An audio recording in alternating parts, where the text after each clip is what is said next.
नमस्कार मित्रांनो, सुस्वागतम. मन धागा धागा जोडते नवा या मालिकेच्या आजच्या भागामध्ये जो दिनेश असतो तो धावतच निघलेला असतो. सोडून द्या मला, तर सर्वजण त्याला पकडतात. तेव्हा तो मोठ्याने ओरडत असतो की मला सोडून द्या, मला जाऊन द्या, मला नाही जगायचे, मला जाऊन द्या. आणि कल्याणीला म्हणतो की मॅडम तुम्ही मध्ये पडू नका, मला जाऊन द्या, मला नाही जगायचे, मला मरायचे. तर विशाल त्याला धरतो. तर कल्याणी म्हणते की विशाल थांब. आणि कल्याणी त्या दिनेशला म्हणते की अहो दादा, असे काय करता तुम्ही, काय इतके हायपर झालात, काय झाले? तेव्हा दिनेश म्हणतो की मॅडम मला नाही जगायचे, मला मरायचे. तर कल्याणी म्हणते की हे बघा दादा, मरणाने कुठे प्रश्न सुटणार आहेत का? तेव्हा दिनेश म्हणतो की मला माहिती नाही, पण आता मला नाही जगायचे. तेव्हा आपली आनंदी विचारते की अहो दादा काय झाले, नक्की नक्की का जगायचे नाही तुम्हाला? तेव्हा दिनेश रडण्याचे नाटक करत म्हणतो की मॅडम मी असे नाही जगू शकत, मला इमानदारीने जगायचे. तेव्हा आनंदी म्हणते की अहो जगा, म्हणजे तुम्हाला हवे तसे तुम्ही जगा, आणि दादा आपण कसे जगायचे हे आपण ठरवायचे असते. तेव्हा दिनेश रडतच म्हणतो की नाही मॅडम, हे जग मला नाही जगून देत, सर्व ही दुनिया स्वार्थी आहे. म्हणून दिनेश खूप रडत असतो. तर कल्याणी म्हणजे आनंदी त्याला शांत करते आणि दादा तुम्ही रडू नका, आयुष्याने तुम्हाला दुसरी संधी दिली, मग तिचा वापर करा आणि स्वतःला तुम्ही सिद्ध करून दाखवा, आणि आम्ही सर्वजण तुमच्या सोबत तर आहोत ना. तेव्हा दिनेश म्हणतो की नाही मॅडम, मला नाही जगायचे, मला मरायचे. तर आनंदी त्याला म्हणते की शांत व्हा आणि मला सांगा की आयुष्य किती सुंदर आहे, मग ते असे वाया जाऊन द्यायचे का? नाही ना. अहो दादा, देवाने तुम्हाला पृथ्वीवर पाठवलेत म्हणजे नक्की काहीतरी उद्देशाने पाठवले असणार, मग तो उद्देश काय आहे हे जाणून घ्या आणि मग स्वतःला सिद्ध करून दाखवा. अहो हे आश्रम त्यासाठीच आहे, येथे तुम्ही तुम्हाला हवे तसे जगू शकता, येथील लोकांची तुम्ही सेवा करू शकता. आणि समजा कोणतेही वेडेवाकडे विचार तुमच्या मनात जर आले तर बघा आजूबाजूला किती लोक आहेत, त्यांच्याशी बोला, माझ्याशी बोला, म्हणजे तुमचे मन मोकळे होईल. तेव्हा दिनेश हो करतो आणि आनंदी विचारते की आता जेवणार ना? तर दिनेश हो म्हणतो आणि आनंदी विशालला दिनेशला घेऊन जायला सांगते. आणि तेवढ्यात आनंदीच्या लक्ष देते की सुकीचा कॉल तर सुरूच आहे आणि लगेच ती आपल्या कॅबिन मध्ये येते आणि सुकीला परत कॉल करते. तेव्हा सुकी फोन घेते. तर आनंदी म्हणते की अगं आश्रमामध्ये एक मोठा प्रॉब्लेम झाला होता, तेव्हा मला घाईने जावे लागले, आणि दे तुझ्या त्या खडूसकडे फोन, मी बोलते त्याच्याशी, असे म्हणते. तेव्हा सुकी म्हणते की अगं तो आत्ताच निघून गेला, जाऊन दे, नंतर बोल.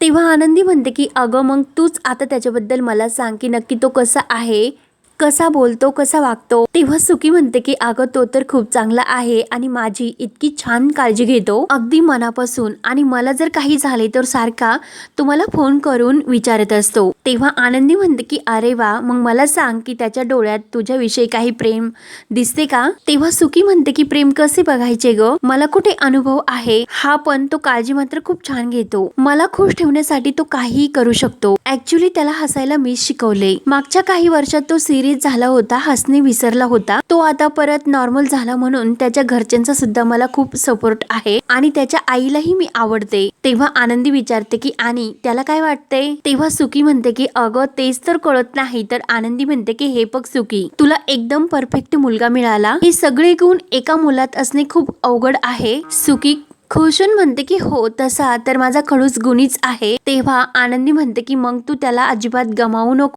त्याच्याविषयी काय आहे हे तू लगेच त्याला सांग. तेव्हा सुकी म्हणते की नक्की का, आणि म्हणजे मला आता तो फक्त आवडायलाच लागला, मग पुढचं पाऊल इतक्या लवकर टाकू? तेव्हा आनंदी म्हणते की अगं सुकी, तुझा खडूस इतका चांगला आहे, मग तू का घाबरते, बिनधास्त पाऊल पुढे टाक. तेव्हा सुकी म्हणते की नक्की ना तायडा, मी लगेच ट्राय करते. तर आनंदी म्हणते की हो 100%. तर सुकी खूप खुश होते आणि आनंदी फोन ठेवते. तर सुकी ही मनात म्हणत असते की खरंच म्हणजे खरंच खडूसबद्दल मला मनामध्ये प्रेम व्हायला लागले आणि तो इतका आवडायला लागला, आणि परत म्हणते की परत खरंच खडूस मला त्या दृष्टीने आवडायला लागला, म्हणून खूप खुश होते. नंतर इकडे अण्णा आणि मालती यांनी सार्थकला घरी बोलावून घेतलेले असतात आणि लीनाने जे भाड्याचे पैसे त्यांना द्यायचे सांगितलेले असतात ते पैसे ते द्यायला लागतात. सार्थक म्हणतो की म्हणजे तुम्ही मला यासाठी घरी बोलावून घेतले का? अण्णा म्हणतात की सार्थक सर, ते काही असो, पण काही करा, पण हे पैसे घ्या, मालती आणि माझ्यासाठी तरी घ्या. सार्थकला नेमकं काय उत्तर द्यावे ते समजत नाही. तर अण्णा म्हणतात की अहो सर, जर हे पैसे घेतले नाही तर आमच्या घरातील वातावरण आणखीनच बिघडेल, तुम्ही नेहमी आम्हाला समजून घेऊन आलात, यावेळी सुद्धा आम्हाला समजूनच घ्या प्लीज, म्हणून विनवणी करतात. तेव्हा सार्थक म्हणतो की कसे समजून घ्यायचे, आई वडिलांसाठी जर मुलांनी काही खर्च केला तर कर्ज घेतल्यासारखे परत करायचे असतात का? तेव्हा मालती म्हणते की सार्थकराव, आम्हाला तुमच्या भावना कळतात, पण किती काही केले तरी काही गोष्टी ह्या सुरळीत होतच नाही. म्हणून ती सुद्धा सार्थकला पैसे घेण्याची विनंती करते आणि अण्णा सुद्धा म्हणतात की आमच्यासाठी घ्या. आणि तेवढ्यात सार्थक म्हणतो की हे पहा, आणि अण्णा ते पैसे बळजबरीने सार्थकच्या हातात देतात. तर सार्थकला खूप वाईट वाटते आणि तुम्हाला ही बळजबरी करावी लागते ते खरंच खूप वाईट आहे माझ्यासाठी असे म्हणतो. तेव्हा लगेच लीना आतमध्ये येते आणि लीना सार्थकला म्हणते सगळा हिशोब हा व्हायलाच हवा. तेव्हा सार्थक म्हणतो की लीना बहिणी, नाती ही हिशोबाच्या पलीकडे असतात, प्लीज तुम्ही समजून घ्या. तेव्हा लीना म्हणते की हो, नाती तर आम्ही खूप समजावून घेतली, पण आता हीच नाती या घराच्या मुळावर उठलीत. सार्थक सर, सर्व काही चांगले चालू होते, तुमच्याशी नातं जोडल्यापासून सर्व काही वाईट घडले. तेव्हा अण्णा म्हणतात की अगं लीना, काय बोलतेस? तर तेव्हा सार्थक म्हणतो की हो, मला कळते, मी मनोज दादांसाठी काहीही. तर लीना म्हणते की हो, काहीही करायचे नाही तुम्ही, कारण तुमच्या काहीही केल्याने गोष्टी आता सुधारणार नाही. मनोजची अवस्था अगोदरपासून वाईट झाली आता, म्हणून लीनाच्या डोळ्यात सुद्धा पाणी येते. सार्थक सर, आमच्या घरात मनोज ही एकमेव व्यक्ती कमावणारी होती आणि तिची ही अवस्था तुमच्यामुळे झाली. पण तुमचे काय, तुम्ही तर आनंदीवरचे प्रेम अजूनपर्यंत गोंजारत बसलात, पण आमचे काय, आमचा कधी विचार केला का तुम्ही? तेव्हा सार्थकला सुद्धा खूप वाईट वाटते आणि वहिनी, मला तुमचा मनस्ताप कळतो, माझ्यावर तुम्ही विश्वास ठेवा, मी सर्व काही ठीक करेल. लीना म्हणते की मला माफ करा, पण आता माझ्या कुटुंबामध्ये मला तुमच्या कुणाचाच हस्तक्षेप नकोय, तुमचा तर नकोच नको. त्यानंतर इकडे आश्रमामध्ये सुकीचे आई वडील येतात आणि त्यांना पाहून सर्वांना तर खूप आनंद होतो. ती लगेच त्यांना नमस्कार करते. तर सुकीचे वडील म्हणतात की कल्याणी येथे असल्यामुळे आमची आश्रमाची सर्व काळजी मिटली, खरं तर आम्ही दोघांनी येथे येण्याची गरजच वाटत नाही. तेव्हा सुकीची आई विचारते की अगं कल्याणी, तुला सुखदाचा कॉल आला होता का? तेव्हा आनंदी हो म्हणते. तर सुकीची आई म्हणते की हो, पाहिलत का, म्हणजे सुकी हिला फोन करते, पण नाशिकमध्ये गेल्यापासून आईला एक कॉल सुद्धा केला नाही, ती तेथेच रमली, नाहीतर ती दिवसाला 10 वेळेस फोन करायची. काय झाले हिला, आई वडिलांना पूर्ण विसरून गेली ती. तेव्हा आनंदी म्हणते की अहो आई, ती आम्हाला सुद्धा खूप कमी कॉल करते आणि मॅडम माझ्याशी खूप मोजकेच बोलतात. तेव्हा सुखदाचे वडील म्हणतात की तू खोटं बोलू नकोस, आम्हाला नेहमी माहिती आहे की सुखदा तुला नक्की कॉल करणार. आनंदी ही हसते आणि त्यांना बसण्यासाठी सांगते. त्यानंतर इकडे सुधा ही सुकीच्या रूम मध्ये येते आणि काय ग, तुला डिस्टर्ब केली नाही ना असे विचारते. तेव्हा सुकी म्हणते की काय ग मावशी, अगं तूच दिलेल्या रूम मध्ये राहते आणि वर मलाच विचारते की तुझ्या रूम मध्ये आल्यानंतर डिस्टर्ब नाही ना केले, काय हे? सुधा म्हणते की अगं कसे की इतक्या दिवस झाले तू इकडे येऊन, पण तुझ्याशी गप्पा करण्यासाठी मला कधी वेळच मिळाला नाही, म्हणून आज असे वाटले आणि तुझ्या बरोबर गप्पा करण्यासाठी इकडे आले. सुकी म्हणते की हो ना, मला सुद्धा तुझ्याशी खूप छान गप्पा करायच्या, पण योगच आला नाही कधी. तेव्हा सुधा तिची विचारपूस करते की तुला इकडे करमतेस का? सुकी म्हणते की हो ना, आणि स्पेशली म्हणजे रुंदा आंटी आणि शलाका. तर सुधाला हसू येते. तर सुकी म्हणते की जनरली सार्थकशी माझी खूप छान मैत्री झाली, त्यामुळे वेळ कसं जातो तेच मला नाही कळत. तेव्हा सुधा म्हणते की हो, खरंच सार्थक गेल्या काही दिवसापासून खूप ताणतणावात होता, पण तू त्याला बाहेर काढलेस, त्याला हसायला शिकवले, माझा जुना सार्थक मला परत मिळाला, त्यासाठी तर तुझे आभार मानायला हवेत. तर सुकी म्हणते की काय ग मावशी, मी काही परकी आहे का? सुधा म्हणते की तू तर आपलीच आहे, मला असे खूप मनापासून वाटते की तू कायमची माझ्या जवळची होऊन जावी. तेव्हा सुकी लगेच म्हणते की अगं होईन ना, जेव्हा मी एखाद्याशी मनापासून नातं जोडते ना, तेव्हा ते कायमचेच असते, त्यामुळे आपलं हे नातं कायमचं आहे. तेव्हा सुधा तिला विचारते की काय ग, पुढचा काही विचार केलास का? तेव्हा सुकी म्हणते की हो, जावे लागेल काही दिवसात घरी. तेव्हा सुधा म्हणते की अगं मी त्याबद्दल नाही, तर तुझे फ्युचर प्लॅन काय आहे त्याबद्दल विचार. तेव्हा सुकी म्हणते की फ्युचर प्लॅन्स आणि मावशी,